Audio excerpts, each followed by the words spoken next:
This is Real News Media TV, coverage you can trust. Please like, share, subscribe, and hit the notification bell. Select all for daily news updates.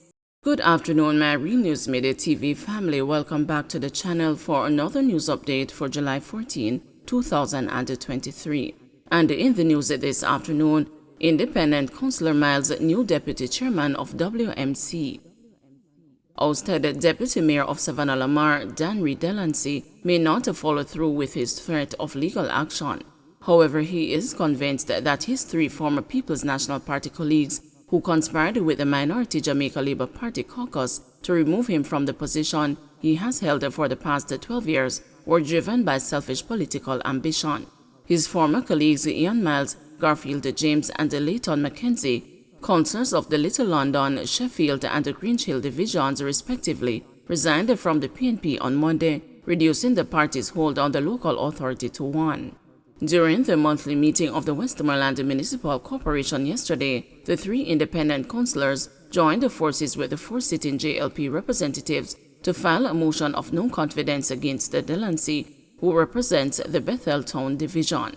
Mayor of Savannah Lamar, Councillor Bertel Moore, was in a state of confusion as the seven demanded an immediate vote, while the now weakened PNP caucus pleaded for the municipal corporation's chairman to delay his decision and seek legal advice. This soon turned into a heated debate as members made charges and countercharges against each other. Chairman, if this motion is voted on or carried out today, I have a battery of lawyers standing by, and you and others can prepare to make some trips to the Supreme Court, Delancey warned. After much debate, which resulted in an extension of the meeting, which had the three members of Parliament for the parish of Westmoreland and the local government minister, Desmond Mackenzie, in attendance, the motion was successfully passed, 7 votes to 5 against. The 7 votes were cast by the 3 former PNP members, who are now independents, along with the 4 JLP councillors. Miles was selected as Delancey's replacement and will be sworn in at the next monthly meeting in September. While it is customary for disgruntled or dissatisfied political representatives to switch loyalty to rival parties, educators Miles and James and Mackenzie, who has been in representational politics at the local government level for nearly 40 years, say they will continue as independent councillors. The motion with the JLP is solely that we believe in good representation, and based on our assessment, we have identified that the deputy mayor was not carrying out the kind of representation to enhance the council, said James. He rubbished the suggestion that it was orchestrated by the JLP, arguing that as local government minister, Mackenzie has a right to attend any municipal corporation meeting he chooses. James was not willing to say that he would never join the ranks of the ruling party, saying that for now, his focus is on representing the residents in the Sheffield division and preparing to battle Ian Hales of the PNP and incumbent Morland Wilson as an independent candidate for the right to represent the Western Westmoreland constituency in the next general election. Customs officer facing corruption charges for failing to report assets.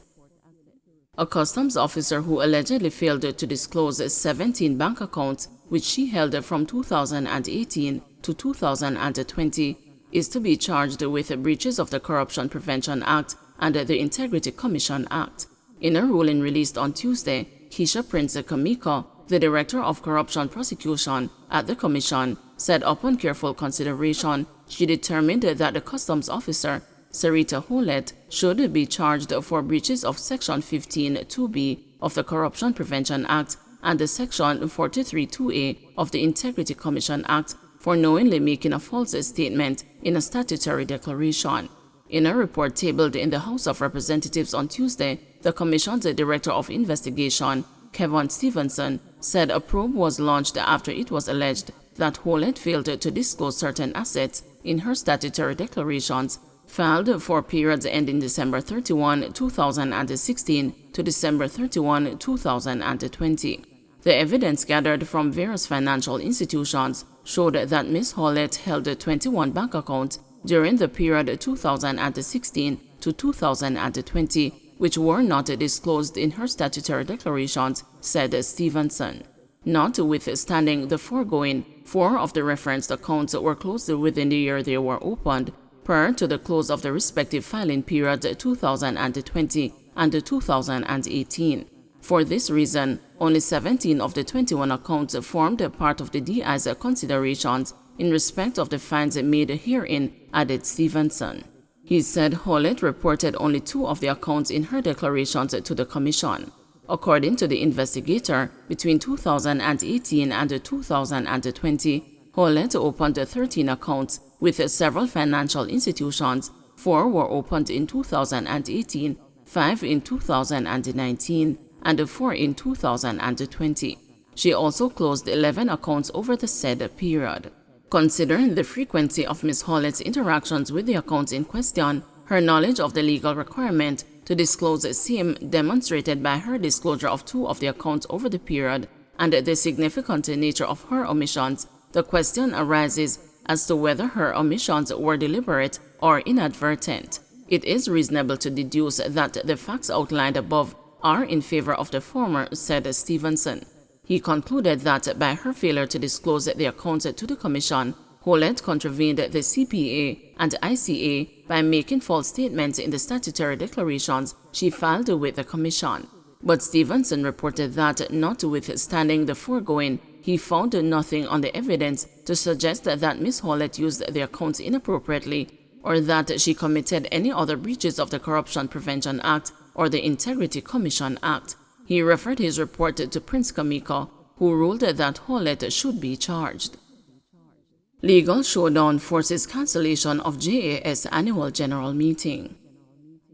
The planned annual general meeting of the Jamaica Agricultural Society collapsed Wednesday due to a legal showdown between the organization and one of its board members. The AGM was called to select a new president to replace incumbent Lenworth Fulton, who is not seeking re-election. A vice president and a new board of directors were also to be elected. Mr. Fulton told the news that he cancelled the AGM after receiving a letter from the attorneys of the board member reminding him of an injunction and a lawsuit filed against the JAS last year. But one of the key areas in that affidavit is that the AGM that was postponed last year by an injunction from Mr. Ian Hill and the Westmoreland ABS was the 126 AGM. This AGM yesterday, if it was kept, would be the 126 AGM. So a part of the affidavit that is filed by this board member is saying that no nomination should be open this year. The nomination last year should stand because the AGM is the same 126 AGM. So there are some technicalities. The direct members who were nominated, the affidavit claimed that they were wrongly nominated because they should be nominated from a panel of direct members, which would choose 3. There was no panel and 4 was nominated. And the third reason, the voters list was flawed all through. You have direct members on it to vote. You have people who are not financially paid up on it to vote. And there was also a meeting on the 3rd of this month, chaired by a senior board member with the Commodity Association. Those are like cocoa, banana, coffee, small ruminant, sugarcane, citrus, etc., cocoa and all of those. And they gave a statement, which I have, that they are not interested in this AGM unless we audit every single branch to see that they are authentic.